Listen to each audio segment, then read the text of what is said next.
En este pasaje de la Escritura, dos ciudades llamadas Sodoma y Gomorra llegaron al colmo de sus pecados, de sus maldades, de sus perversiones morales por las cuales Dios dice, basta. Juan el Bautista llegó y dice, el hacha ya está puesta al árbol. Y Dios en su paciencia está esperando que tu vida, la vida de tu familia, la vida de mi familia, la vida de una nación, Dios está esperando fruto.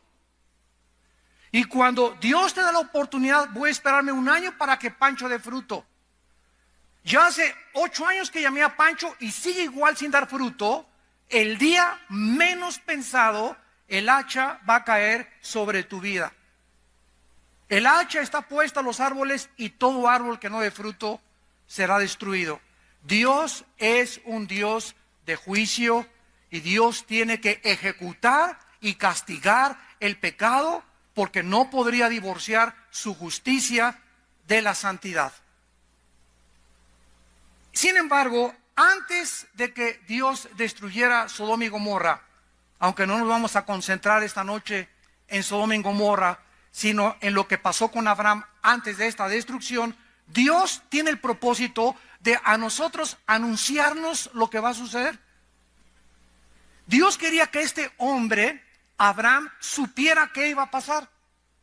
Y de eso se trata esta conferencia, porque Dios le avisa a Abraham acerca de sus propósitos, porque Dios deseaba, aunque Dios sabía que Sodoma y Gomorra no se iba a arrepentir, porque Él le dice a Abraham, podríamos preguntarnos, oye, por favor, ¿verdad?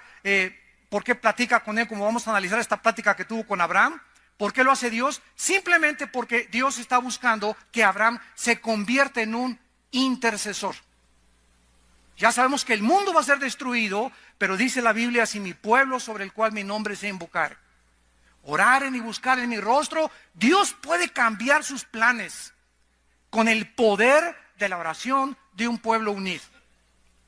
¿Qué es un intercesor en primer lugar? Es un cristiano simplemente que tiene carga por las almas, que le interesa el alma de sus hijos, el alma de sus hijas, el alma de su esposa, el alma de sus tíos, de sus primos, el alma de su jefe y su trabajo. Es un cristiano que llega en la noche y dice, Dios mío, te pido por mi hijo que no regresa, y está intercediendo día y noche por algo que embarga su vida, por el pecado del mundo, por la violencia de México. Cuando Dios comienza a ver hombres cargados intensamente por tanto pecado y por tanta maldad, esos son los hombres a través de los cuales el Espíritu Santo puede trabajar. Estas cargas, ¿de dónde vienen? Si yo te pregunto en esta mañana, sin que tú levantes la mano, en las últimas 2 semanas, ¿tienes una lista o un periódico diario donde tienes por lo menos 20 personas de tu familia o 15 personas por tu familia que estás orando hace 6 meses o 1 año?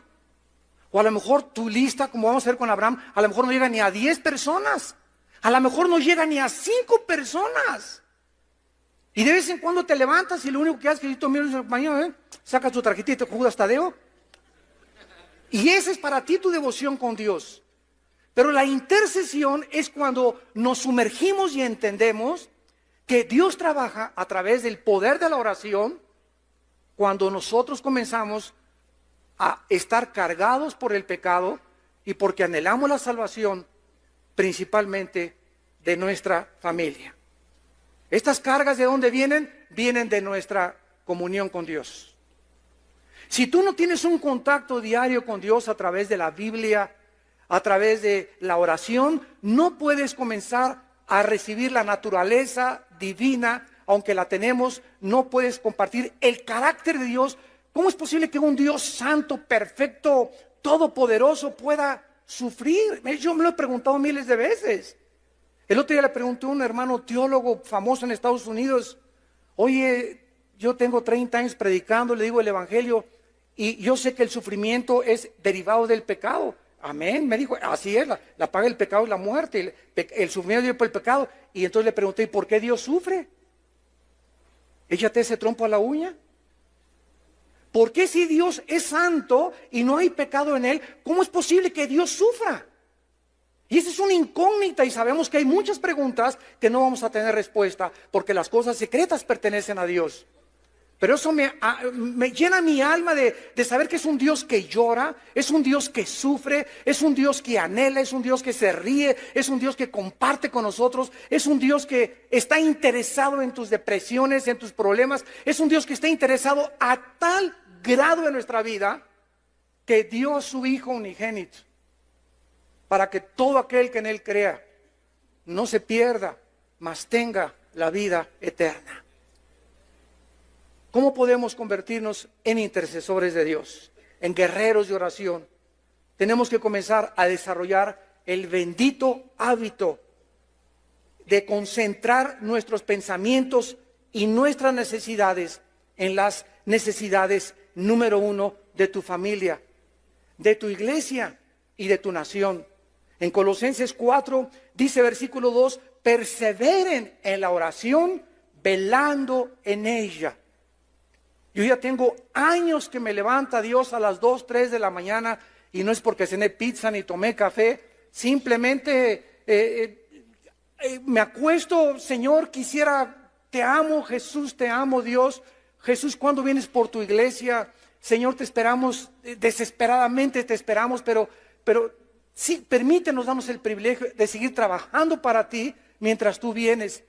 Y nos despertamos a las 2:30, 3 de la mañana, no para irnos a tomar un vaso de leche o cualquier cosa, sino nos despierta el Espíritu Santo para hincarnos. Y en esa hora en la madrugada donde el mundo está en oscuridad, donde todos están,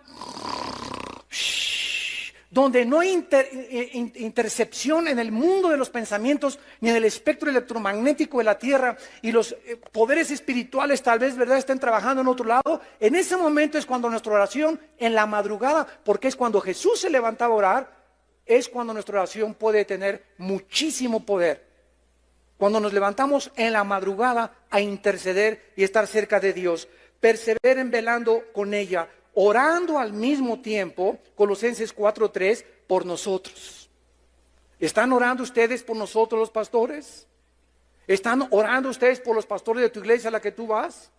¿O tienes esa mentalidad de crítica solamente de el pastor esto y el pastor aquello, y si yo fuera aquel, etcétera, etcétera? Antes de que te atrevas a criticar a un hombre de Dios, asegúrate que antes has pasado meses orando para que Dios cambie en ese hombre de Dios lo que a ti no te gustaría vivir en ese hombre de Dios. Antes de que pongas el dedo a una persona y la acuses de borracho o de homosexual o de drogadicto, asegúrate que ya le tendiste la mano antes de criticarlo y le dijiste, vengo a ayudarte a que tú puedas levantarte del pozo de tu desesperación. No nos atrevamos a criticar, no nos atrevamos a juzgar si antes no hemos estado como intercesores por esas almas que no nos gusta la forma como actúan, porque entonces nos volvemos fariseos. Dice Pablo, orando por nosotros para que el Señor nos abra puerta por la palabra, a fin de dar a conocer el misterio de Cristo por el cual estoy preso, para que lo manifieste como debo hablar. Pablo decía, yo soy Pablo y sí tengo el Espíritu Santo, pero ¿saben una cosa todos ustedes? Dice Pablo, dependo también de ustedes. Esto es increíble. Oye, ¿que no te basta decirle Dios, ayúdame? No, necesito que ustedes también, mis hermanos en Cristo, intercedan por mí. Que Dios me siga hablando por estas. Padre, ábrele puertas a mi pastor ahora que se va a Monterrey. Señor, mi pastor anda por allá en Dallas. Señor, te pido por él que lo uses con los pastores. Te pido por su esposa, te pido por su familia. Necesitamos nosotros nuestras oraciones. ¿Por qué? Porque nosotros velamos por las almas de ustedes. Dice en Hebreos 13, orad por vuestros pastores y respetad a vuestros pastores porque ellos velan por sus almas. Y eso ustedes no lo saben. Pero ¿de cuántos peligros has sido librado en tu vida? ¿Cuántas puertas se han abiertas? ¿O por qué encontraste trabajo y tú crees que es obra de la coincidencia o de un accidente? Y tal vez es las oraciones de tu pastor que tú nunca has agradecido porque lo ha hecho en la cámara secreta de oración. Veamos exactamente lo que Dios quería con Abraham. Vamos a observar que Dios sabía que Sodoma y Gomorra iban a ser destruidas, También sabía Dios que Lot, su sobrino, era el único justo de la ciudad.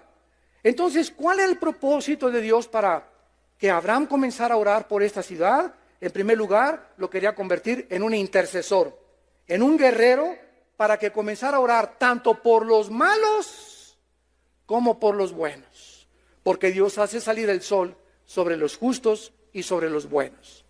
Entonces, no solamente ores por los cristianos, ora también por tus parientes que no son cristianos, por el que vas a llevar al desayuno el próximo mes, por el que vas a traer aquí a la conferencia. Si nosotros no oramos y no entendemos que Dios ha determinado que sea a través de la oración, porque así lo ha determinado, el poder actuar sobre las almas, no vas a poder convencerte de la importancia de ser un guerrero de oración.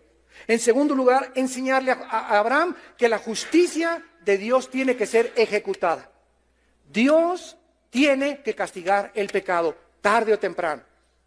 Una vez saliendo de una conferencia, de un desayuno, me encontré un hombre en el elevador y me dice: oiga, señor Alducin, que Dios es todopoderoso. Le dije: sí, claro, es todopoderoso. Me dice: sí, es todopoderoso, ¿por qué no ha acabado con el diablo? Me dice. Y le contesto: dele gracias a Dios porque hubiera comenzado con usted. El hecho que Dios todavía no juzgue al mundo es simplemente, como dice en 2 de Pedro 3, Él es paciente esperando que muchos de ustedes que nos ven a través de la televisión también y aquí presentes se arrepientan de sus pecados. Porque sabes una cosa, vamos de pasada por este mundo y muchos de ustedes el año que entra no los vamos a ver. Muchos pueden morir hoy en la noche, un accidente, una embolia cerebral, un ataque cardíaco, un accidente, una bala perdida, etcétera, etcétera. Ninguno de los que estamos aquí tiene contada la vida y tenemos una sola vida en que la estás gastando. Y cuando tú mueras, no recuperas los minutos de ayer, los minutos de antier, las semanas, no, cada minuto, tic, tic, tic, tic del reloj, ya no, lo que hice hace un minuto, no lo vuelvo a recuperar jamás. Ya pasó, ahorita estoy en el presente, futuro, el pasado está atrás, ya el pasado está pasando todo así, pero rapidísimo el pasado en nuestra vida. Y tenemos que aprovechar el tiempo, porque los días son malos. Y en tercer lugar, Dios quería enseñarle a Abraham una lección muy importante: que jamás le guardemos rencor a nadie. Abraham le había dado un fuerte testimonio a Lot. Acuérdense en Génesis 10 que se muere Lot, Aram, el papá de Lot, y entonces Abraham, que era hermano del papá de Lot, lo recoge a Lot, era su sobrino Lot, y lo adopta, y lo cría, y le da de comer, y se lo lleva con él. Después de que su padre murió, lo trata como un hijo. Y después, cuando Lot se vuelve egoísta, le dice a Abraham: ¿sabes qué, Lot? No quiero dar mal testimonio. Mira, por el testimonio de nuestros obreros y nuestros rancheros, si tú escoges irte para el sur, yo me voy para el norte. Si tú para el norte, yo voy para el sur. Pero no nos peleemos delante de la gente. No demos mal testimonio al mundo. Ese es el corazón de Abraham. Y Lot escoge, ¿verdad?, hacia Sodoma.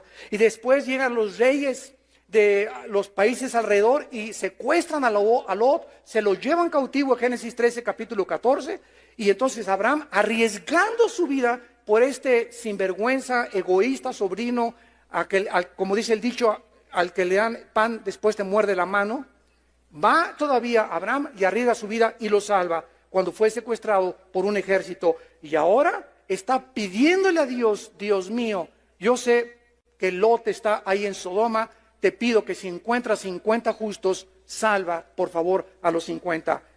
Abraham incluía desde luego a Lot, su sobrino. Nosotros no podemos convertirnos en intercesores ni en guerreros de oración mientras tengamos algo contra alguien.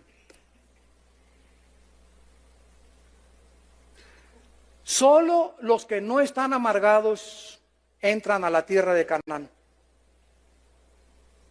La amargura va a ser el veneno más grande que va a impedir, Hebreos 12:15, que la gracia de Dios opere en tu vida para que tú conozcas el plan de tu vida para tu vida, tu familia, tu matrimonio y tu iglesia. Una persona amargada amarga a todos los que están junto con él. Tú júntate con un hombre que está amargado y lo vas a discernir de esta manera. El síntoma de los amargados es que siempre están hablando y criticando a alguien. Siempre están hablando mal de alguien. Y esto es contagioso, porque esas personas no pueden ser guerreros de oración. Abraham tenía que, a pesar de todo eso, Señor, me hizo a mi sobrino mal pagado, es un sinvergüenza, un malagradecido, etcétera, etcétera. Pero quiero decirles algo, hermanos, todos nosotros vamos a ser traicionados. Muchos de ustedes ya fueron traicionados. Otros están siendo traicionados por alguien o por nuestros mejores amigos, y otros van a ser traicionados después, pero no nos escapamos ninguno.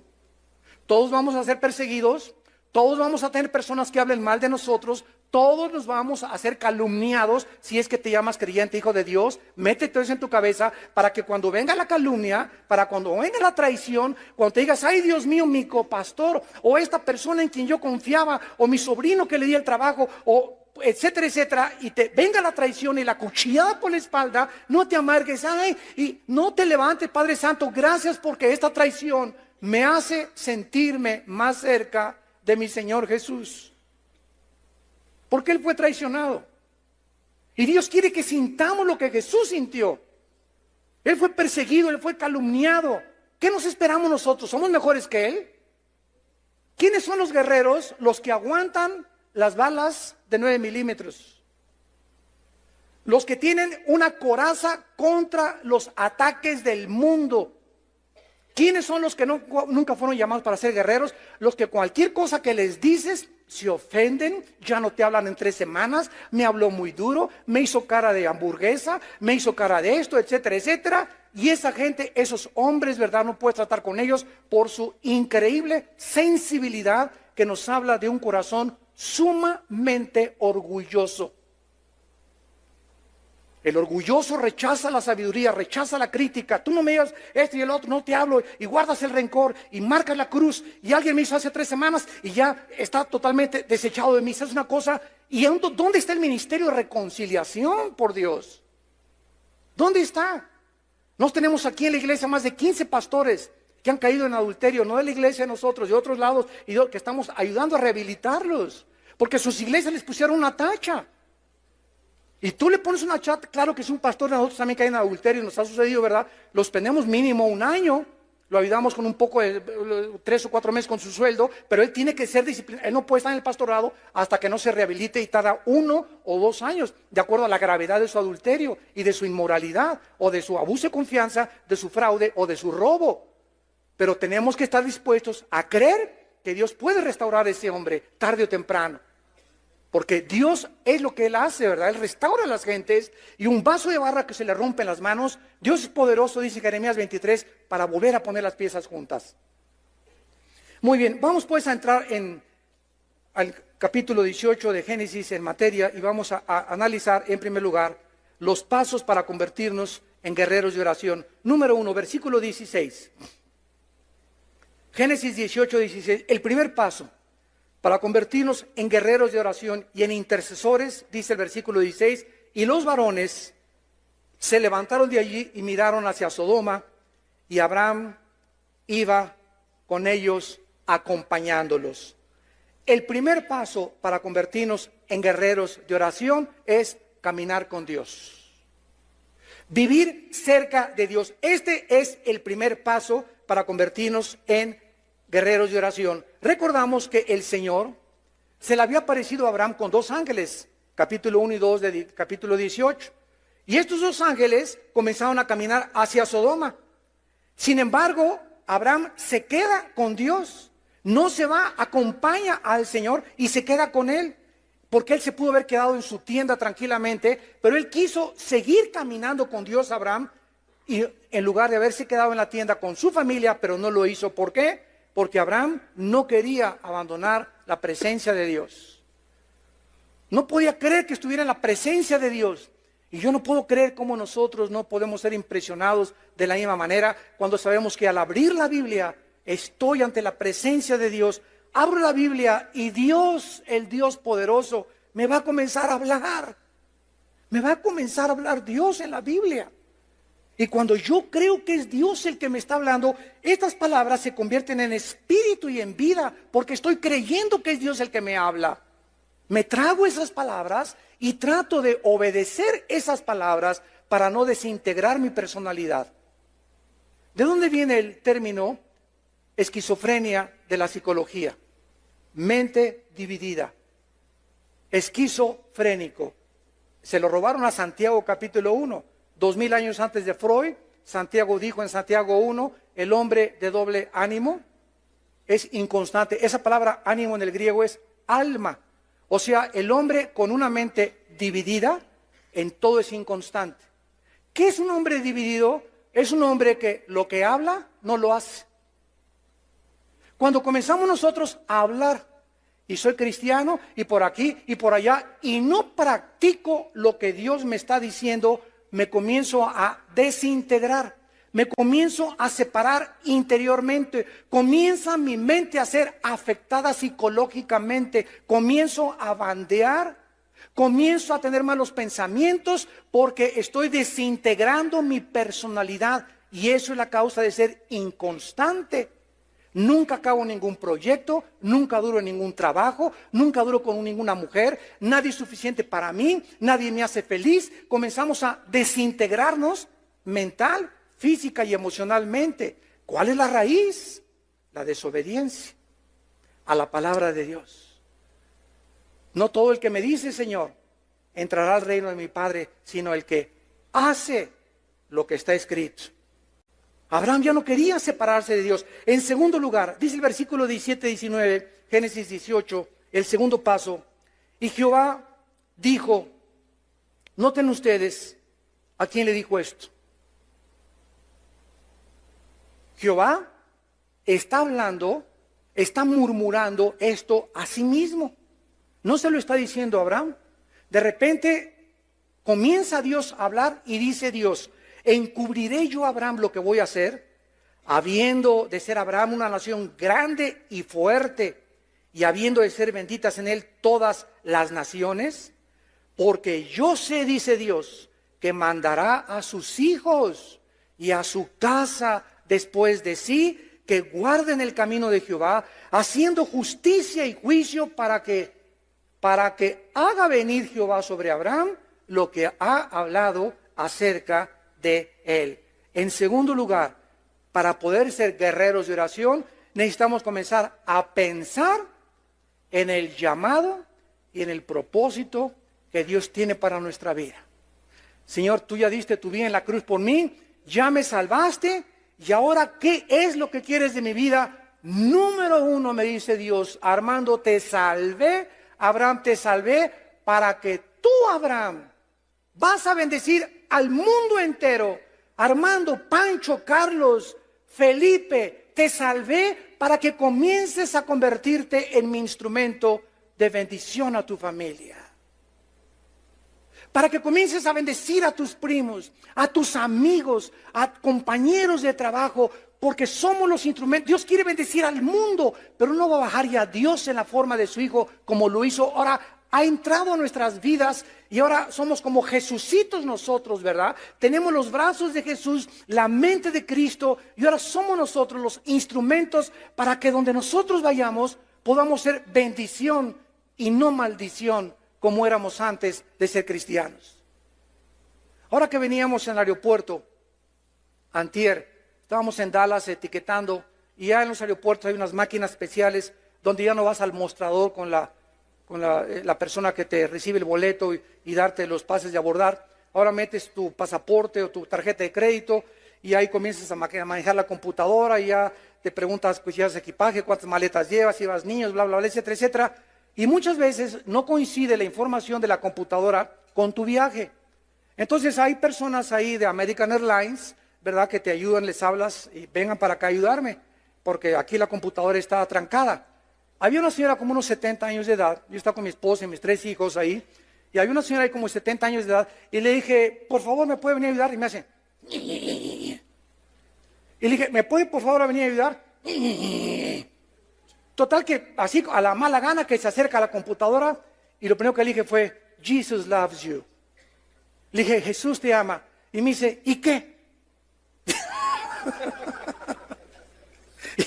Y me dice, ¿y qué? Y entonces ya no le dije nada. Entonces le puse así la mano sobre el hombro y cuando me acerqué con ella y le dije que Dios la amaba, y me dijo, ¿y qué? No sé qué pasó en ella, que comenzó a meterse en la computadora y vio dónde estábamos acomodando nuestros asientos, que nos habían mandado hasta atrás, y me comienza a decir, ¿no quieren sentarse más adelante juntos? Y dije, amén, claro que sí, con mucho gusto, ¿no? Algo comenzó en ella a transformar su carácter, que comenzó ella de una forma voluntaria y generosa hasta ayudarnos a sentarnos juntos como familia hasta delante del avión. Y después de que acaba de hacer eso, la abrazo y le digo, ¿sabes una cosa? No estás sola, Jesús te puede ayudar a vencer tus problemas. Y comienza con sus lágrimas y se va caminando llorando. Llegamos al mostrador para que nos den los tickets de las maletas y me dice la supervisora, se hace una supervisora de American Airlines y me dice, oiga, ¿lo ofendieron? ¿Esa señora se portó mal con ustedes? Le dije, no, de ninguna manera. No, sí, yo vi que lo trató mal, me dice la supervisora. Y es nuestro deber que los trabajadores cumplan con su trabajo y la vamos a reportar. Le dije, permítame una cosa. Le dije, esa señora venía con le dio un planchazo a su esposo en la mañana o su hija, todos amanecemos siempre con algo. Y sabe una cosa, somos cristianos, le dije a la señora, no la reporte y no voy a firmar ningún reporte. Porque esa señora cambió su actitud cuando nosotros la abrazamos y le dijimos que Dios la amaba. Entonces, nosotros tenemos que tener esa compasión por la gente.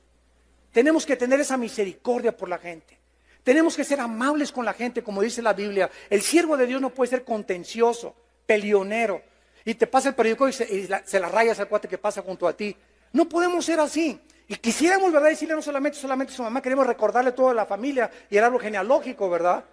Porque está dentro de nosotros, pero si te comienzas a controlar, comienzas a hacer bendición a los demás. Y Dios nos ha mandado a hacer bendición a los demás, a hacer sus instrumentos de bendición. Dice el versículo 19, yo sé que mandará a sus hijos y a su casa que guarden el camino de Jehová, haciendo justicia y juicio. En segundo lugar, Dios quería que comenzara Abraham a pensar que no solamente él iba a hacer bendición a miles de gentes, sino recordarle también que para que Dios haga venir sobre nosotros la bendición, para que Dios bendiga mi trabajo, para que Dios bendiga mi ministerio, para que Dios haga venir sobre mí las cosas y las promesas, más de 8,000 promesas que hay en la Biblia, sean mías, yo tengo que convertirme en el pastor de mi esposa y de mis hijos.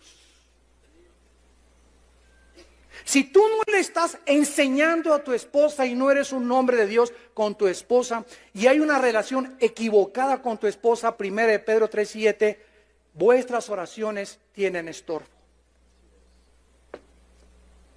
Hazle como hables en lenguas, te eches de machincuepa, seas profeta, te digan el apóstol de Calcenaltenango y de Miguel de Allende, te digan lo que quieras y puedes amar a mucha gente. Si nosotros, quiero decirles una cosa, los dones son irrevocables y hay muchas gente que están trabajando y operando en los dones de Dios sin que necesariamente esa persona sea digna de estar haciendo eso. Dios no nos quita los dones, pero sabe una cosa, Dios le está dando oportunidad a esa persona, pero el hacha está puesta a los árboles. Y si ese hombre de Dios o ese sanador o ese profeta o ese apóstol o ese pastor sigue en su camino y no entiende que la esposa es la principal oveja, tarde o temprano el hacha cae sobre tu vida y el árbol de tu vida se cae.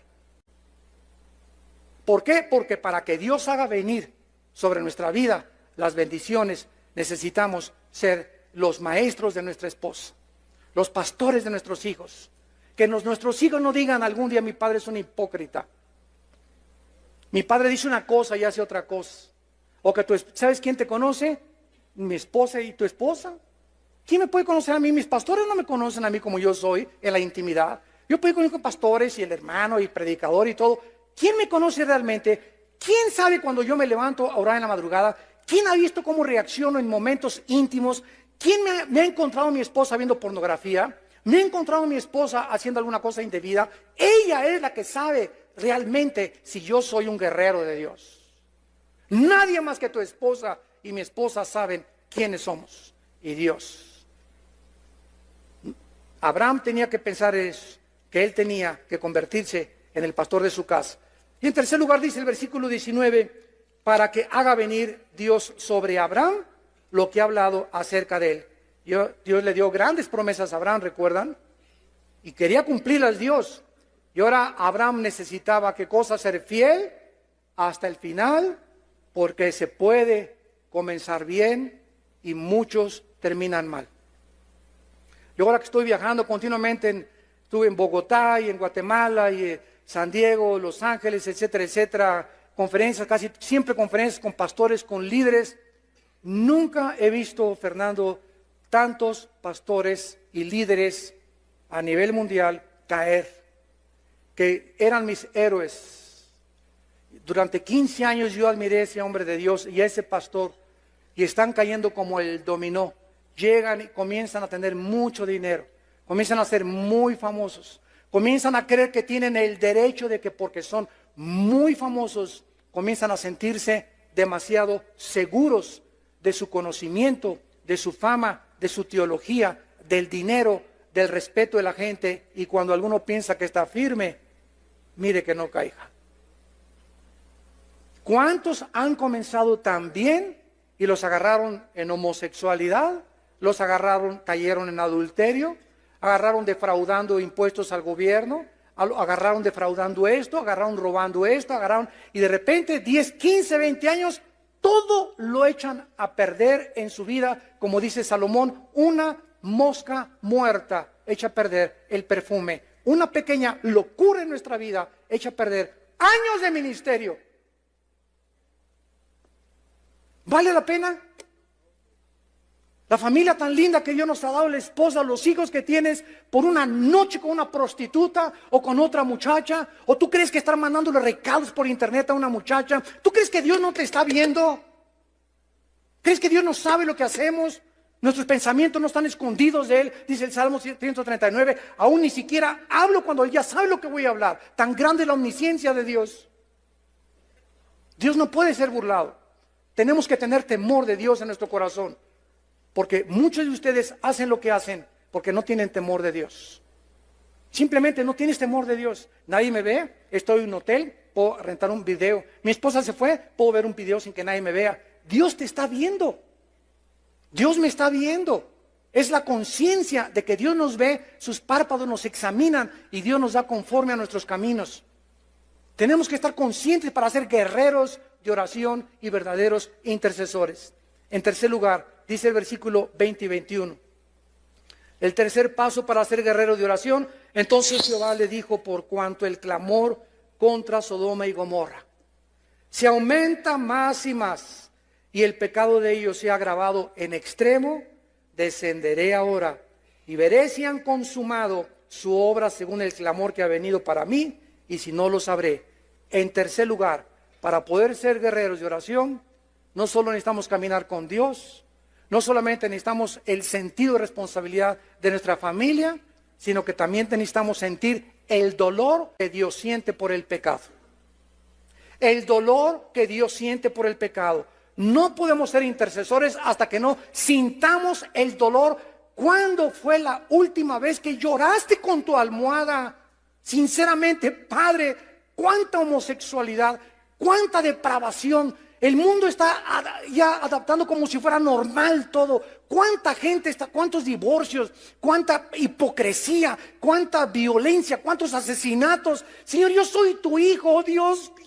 Y salen las lágrimas de nuestro corazón. ¿Cuándo fue la última vez que mojaste tu almohada de dolor por el pecado? Dios está ahorita sufriendo por México. Dios está llorando por México. Yo les digo a los pastores, hace un poco que íbamos a tener una reunión en el Auditorio Nacional, le dije, vamos ya a dejar campañas y todo, vamos a reunirnos los pastores en algún estadio, en el Estadio Azteca, a orar, a llorar y a pedirnos perdón unos a otros. A orar e interceder. Pero ¿cuántos de los intercesores que se reúnan tienen las condiciones para que Dios los oiga? Sí, vamos a orar, etcétera, etcétera, y trata a la esposa como una sirvienta. Sí, hermano, yo voy a organizar la campaña por aquí, por allá, y a sus hijos no les ha leído la Biblia en 3 semanas. Entonces nos damos cuenta con qué estamos nosotros luchando. Tenemos que comenzar con nosotros mismos, con los hombres. porque somos los pastores, los líderes que Dios ha puesto al frente de nuestro hogar. Notemos claramente la misericordia de Dios. Dios no le dice a Abraham, voy a destruir a Sodoma inmediatamente, sino que Dios le dice a Abraham, voy a bajar primero, voy a descender. Los dos ángeles fueron hacia Sodoma y el pecado y la maldad. De Sodoma y Gomorra habían llegado a llenar el vaso de agua, porque Dios no juzga hasta que llega a derramarse el agua de tu vida, el colmo de tus pecados. Hasta que llegue, así es de paciente Dios. Dice en Romanos 2:4, que ignoras que la benignidad y la paciencia de Dios te guían al arrepentimiento. ¿Cuántos de ustedes están pecando y ya tienen ahorita 6 meses en pornografía, en adulterio, etcétera, etcétera, y siguen caminando en la vida y no pasa nada, no pasa nada, no pasa nada? Ahí viene el ramalazo en tu vida mañana o la semana que entra. ¿Por qué? Porque si no te ha pasado nada, es porque Dios está esperando que llegues al colmo y que llegues a convencerte que no te está viendo Dios y que puedes seguir con tu vida y con tu esqueleto en el closet y escondido una vida secreta y otra vida delante de la gente, y Dios te va a sacar del closet y te va a exhibir públicamente, porque Dios tiene que castigar el pecado, pero Dios es paciente. Miren en Génesis 15:16. Génesis 15:16 dice, y en la 4ª generación volverán acá, porque aún no ha llegado a su colmo la maldad del amorreo, hasta que no se cumpliera el tiempo de Dios y los amorritas llegaran al colmo de sus pecados, Dios no procedería con justicia, sino con misericordia y con su gracia. Pero su misericordia y su paciencia y su gracia, dice la Biblia, tienen un límite.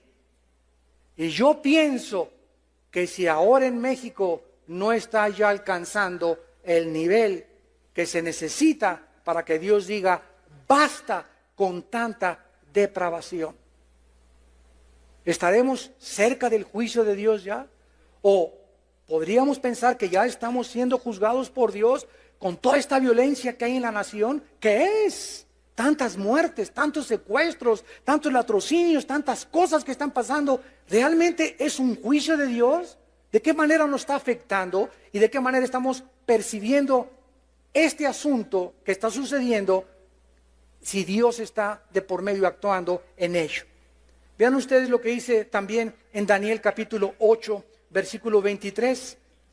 Por toda la Biblia corre este principio espiritual. Dice Daniel 8:23, y al fin del reinado de estos, está hablando cuando terminen ya los últimos imperios mundiales, y está hablando del anticristo. Y al fin del reinado de estos, Daniel 8:23, cuando los transgresores lleguen al colmo, cuando yo vea que ya no quieren arrepentirse, cuando vea que Pancho ya está tan endurecido, Pancho que le entra por acá, y ahorita acabando hombres de compromisos, le salió por acá, y saliendo aquí por la puerta va a seguir siendo la misma persona. Todo el día del sábado en hombres de compromiso no le afectó a Pancho. Mañana domingo no le pidió perdón a su esposa, no fue a romper hoy en la noche la pornografía que tenía escondida, ni los videos. Cuando veo que no hay una reacción a mi palabra, comienzo a apuntar y a tomar nota, y comienzo a marcar un tiempo en el que le digo a Pancho, en enero 17 del 2011, Pancho, en mi libro tengo apuntado, te voy a juzgar. Y muchos de ustedes, en la misericordia de Dios, han venido a estas conferencias, en la paciencia de Dios, antes de que Dios te juzgue. Pero Dios tiene su paciencia limitada. En cuarto lugar, dice el versículo 22 al 26 de Génesis 18, en cuarto lugar, y se apartaron los varones y fueron hacia Sodoma, pero Abraham estaba aún delante de Jehová. Y se acercó a Abraham y dijo: ¿destruirás también al justo con el impío? Recordemos que Abraham no tenía Job, Abraham no tenía Romanos, Abraham no tenía las cartas de Timoteo, no tenía el Apocalipsis, no tenía el Pentateuco, no tenía nada Abraham. Abraham anhelaba conocer el carácter de Dios. A ese Dios que estoy sirviendo, Señor, quiero conocerte. ¿Eres un Dios que cuando juzgas al mundo, también el ramalazo le cae a los buenos? ¿Juzgas a los dos por igual? Quizá haya 50 justos, versículo 24, destruirás también y no perdonarás al lugar por amor a los 50 justos que están dentro de él. Lejos esté, dice Abraham, de ti que hagas esto, morir al justo con el impío, y que aún el justo sea tratado como el impío. Nunca tal hagas. El juez de toda la tierra no ha de hacer lo que es justo. En cuarto lugar, debemos, para ser guerreros de oración, permanecer en oración y en la presencia de Dios. Los dos ángeles se encaminaron hacia Sodoma. Abraham se queda permaneciendo en la presencia del Señor y comenzaremos a anhelar cuando estamos cerca de la presencia de Dios. Vamos a querer conocer su carácter. Señor, ¿por qué ahora en Indonesia, en el tsunami, el 55% de las muertes fueron niños menores de 12 años? Me preguntaron en un debate con un ateo en una universidad de Austin, Texas. Se levantó un ateo: usted, cristiano, dígame, en el tsunami, ese es un Dios misericordioso. Una de las cosas que les quiero adelantar es la siguiente: los ateos, el 90% de los ateos son personas amargadas que quieren vengarse de Dios. El 90% de los ateos son personas que algo les pasó en su vida, que se enojaron contra Dios. Y al rechazar a Dios se quieren vengar contra Dios y desatan toda una guerra contra un Dios que dice que no existe. Es como un hombre ateo que acaba de escribir un libro que se llama La ilusión del cristianismo y la ilusión de ser Dios. Oye, si yo no creo en los unicornios, yo no voy a escribir un libro que se llame La ilusión del unicornio, porque no existe el unicornio.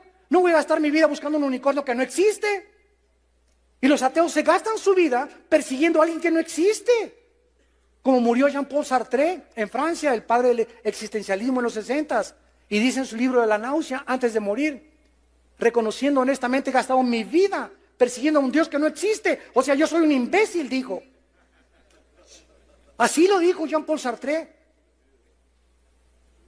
¿Qué irracionalidad filosófica es esa? Oye, si algo no existe, pues que no existe y punto. ¿Por qué me voy a gastar mi vida tratando de atacar y demostrarles que no existe? Sin embargo, esta es la razón por la cual ellos se amargan contra Dios. Son personas que, Carlos Darwin, se le muere una niña de 10 años. Los papás de Carlos Darwin en el siglo XIX eran cristianos y le leían la Biblia. Y él hasta quería ser ministro y se le muere la hermanita y se amarga contra Dios porque no la sanó. El dueño de CNN, Ted Turner, la cadena de radiodifusión más grande del mundo, acaba de hacer un libro que se llama Los 10 Mandamientos de Ted Turner. ¿Por qué? Porque se le murió su hermana de 16 años de cáncer y él era bautista, de nombre, ¿verdad? Y oró a Dios: sana a mi hermana. No la sanó Dios, pues se enoja contra Dios y se vuelve ateo. Son hombres que quieren vengarse porque la vida no resultó de la forma que ellos quisieron, porque no tuvieron el tiempo de estar en comunión con Dios para que Dios les revelara por qué hace lo que hace. Le contesté a este ateo que me dijo: ¿por qué en Indonesia Dios permitió que el 55% de las personas eran menores de edad se murieran ahogadas? Y le contesté y le dije: si se hubieran quedado vivos esos niños en el lugar donde más idolatría y más perversión y más inmoralidad existe en el mundo, donde no hay respeto ni por las mujeres, esos niños hubieran sido imitadores de sus padres, en aquello que nos convertimos o que adoramos. Dios en su misericordia se llevó al 55% de estos niños para que no estuvieran en este mundo. ¿Por qué querían ustedes que se quedaran a sufrir esos niños? Pero nosotros creemos, ¿verdad? No, Dios los hubiera dejado para que sufran como todos nosotros. Cuando dice la Biblia, ¿verdad?, que de ellos es el reino de los cielos. No, se hubieran quedado aquí, que crecieran y que sufrieran como nosotros. ¿Sabes una cosa? Tú no eres Dios. Y Dios en su misericordia se los llevó. porque tuvo compasión de ellos, y ese ateo ya no tuvo que contestarme. Porque mis caminos, dice el Señor, no son vuestros caminos, mis pensamientos no son vuestros caminos. La gente habla lo que habla de Dios, porque no pasa tiempo con Dios para que Dios te explique por qué hace lo que hace. Y cuando lo hacemos, nos convertimos en guerreros e intercesores en oración. Tener carga, en segundo lugar, por el pueblo de Dios. Abraham anhelaba que se salvaran los justos de la ciudad de Sodoma y de Gomorra. ¿Destruiría también Dios a los cristianos de los no cristianos? Es obvio que Abraham tenía a Lot en su mente, ya lo vimos anteriormente, por lo que siempre se preocupó por él. Todos los creyentes somos el cuerpo de Cristo. Y debemos tener cargas, nosotros por los bautistas, por los nazarenos, por Amistad Cristiana, Vida Nueva, pentecostales, etcétera. Todos los que estamos bajo la sangre de la cruz y creemos en la salvación por la gracia de Dios, nos debemos de preocupar los unos por los otros, en lugar de voltearnos los cañones unos contra otros y estarnos atacando, degradando y compitiendo unos con otros. Abraham comienza a interceder por los justos y por los no justos de Sodoma, y dice en 1 Corintios capítulo 12 el concepto que Dios tiene de las iglesias. Dice 1 Corintios 12 versículo 13, por un solo espíritu todos fuimos bautizados en un cuerpo. ¿De qué forma el bautismo del Espíritu Santo efectuó en nosotros esta acción?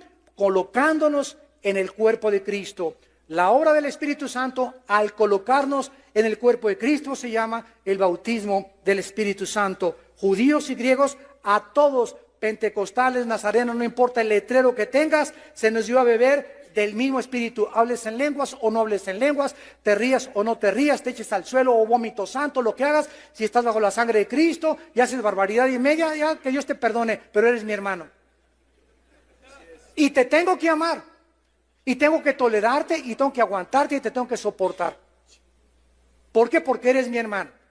Porque puedo llegar al grado de Corintios 13, puedo tener teología, una doctrina sana, y graduado con 3 doctorados, etcétera, etcétera, y no tengo amor. No me sirve ni el conocimiento, ni mis visiones, ni mi teología, y a lo mejor estoy mejor doctrinalmente que otros hermanos, pero otros hermanos tienen más amor, aunque tienen menos doctrina que yo, pero tienen más amor que yo. Y si yo quiero ser un teólogo y no tengo amor, mi teología vale un cacahuate a los ojos de Dios. Lo que Dios anhela es que nos amemos, que nos perdonemos, que no nos volteemos los fusiles unos con otros, que cerremos nuestra boca con un hermano líder o un hermano haya caído, que comencemos a orar por él. Como hace poco oí un negrito en Estados Unidos muy famoso, T.D. Jakes. Cayó un pastor, otro negrito en Atlanta, violó a 3 de sus ayudantes, homosexual. Y le preguntaron por televisión a T.D. Jakes, oye, ¿qué opinas de esto? Dijo, no quiero decir nada hasta que no se aclare y no se investigue absolutamente nada. No quiero dar mi opinión porque es mi hermano en Jesucristo y Dios puede levantar a un pastor homosexual también. Ese es el amor que debemos tener nosotros y no, ¿ya oíste? Y hacer del árbol caído leña. Dicen que los cristianos somos los únicos soldados que dejamos a los heridos tirados en el campo de batalla. Así somos nosotros, así nos comportamos. Caín, ¿dónde está tu hermano? Le dice Dios. ¿Y qué le contesta Caín? ¿Que acaso soy guarda de mi hermano? Sí, le dijo Dios, tú eres guarda de tu hermano. Y la iglesia bautista se quemó, y a mí qué me importa si mi reino es mi congregación y mi denominación. Hoy los hermanos pentecostales están sufriendo por esto, y a mí qué me importa, ¿verdad? Ellos, es más, pusieron lámparas francesas, yo iba a poner lámparas persas aquí en mi iglesia también. Y ahí ya tienen 10,000, pues yo voy a tener 5,000 más entonces en mi iglesia. Y comenzamos con motivos equivocados a hacer la obra de Dios, cuando vamos a estar en el tribunal de Cristo y vamos a ser juzgados por la razón por la cual servimos a Dios. Y si no tuvimos amor los unos por los otros, Apocalipsis capítulo 2, yo sé que eres celoso, que has probado los que dicen que ser apóstoles y no lo son, ha sido esto, ha sido el otro, pero tengo contra ti, iglesia de Éfeso, que has perdido tu primer amor. Y cuando perdemos nuestro amor entre nosotros, cuando nos dejamos de amar, cuando dejamos de tener los motivos que debemos de tener, todo lo que traemos no vale nada. Si no tienes amor, eres como címbalo que retiñe, ¿verdad? Eres absolutamente nada a los ojos de Dios. Abraham tenía que comenzar a interceder por los justos de Sodoma. Estos son los guerreros de oración. Y finalmente, dice el versículo 26 y 27, Génesis 18. Dios le responde a Abraham. Dice el versículo 26, respondió Jehová, muy bien Abraham, te voy a contestar. Si hallar en Sodoma, y aquí terminamos, 50 justos dentro de la ciudad, Abraham, por causa de esos 50 justos, no destruyó a los sodomitas. Señor, ¿y 45? Por los 45 no los destruyo. Señor, perdóname 30, si hay 30, no los destruyo. 20, no los destruyo. 10, no los destruyo. Y hasta ahí llevo la cuenta, hasta 10. Abraham creía de alguna manera que su sobrino, al ser cristiano y creyente, porque dice la Biblia en 2 de Pedro que era creyente Lot, había testificado y había ganado almas en Sodoma. No ganó ni a su familia. La esposa se convirtió en estatua de sal y las dos hijas acabaron teniendo relaciones sexuales con él. Y Abraham todavía creía, ¿verdad? A lo mejor Lot salvó a 15 personas. Por eso Abraham comenzó a interceder. Tal vez mi sobrino ganó almas ahí en Sodoma. Y no había nadie justo en Sodoma. Y Dios lo salva a Lot, ni siquiera por la justicia de Lot, sino por el pacto que Dios había hecho con Abraham. ¿Qué significa esto? Escuchen esto. Que Dios no hubiera destruido a Sodoma, no por los sodomitas, sino porque no había justos en Sodoma. Si hubiera Dios encontrado a 10 justos aquí en Tlalnepantla, Dios no hace temblar a Tlalnepantla. Es la ausencia de los buenos lo que les da la oportunidad a los malos.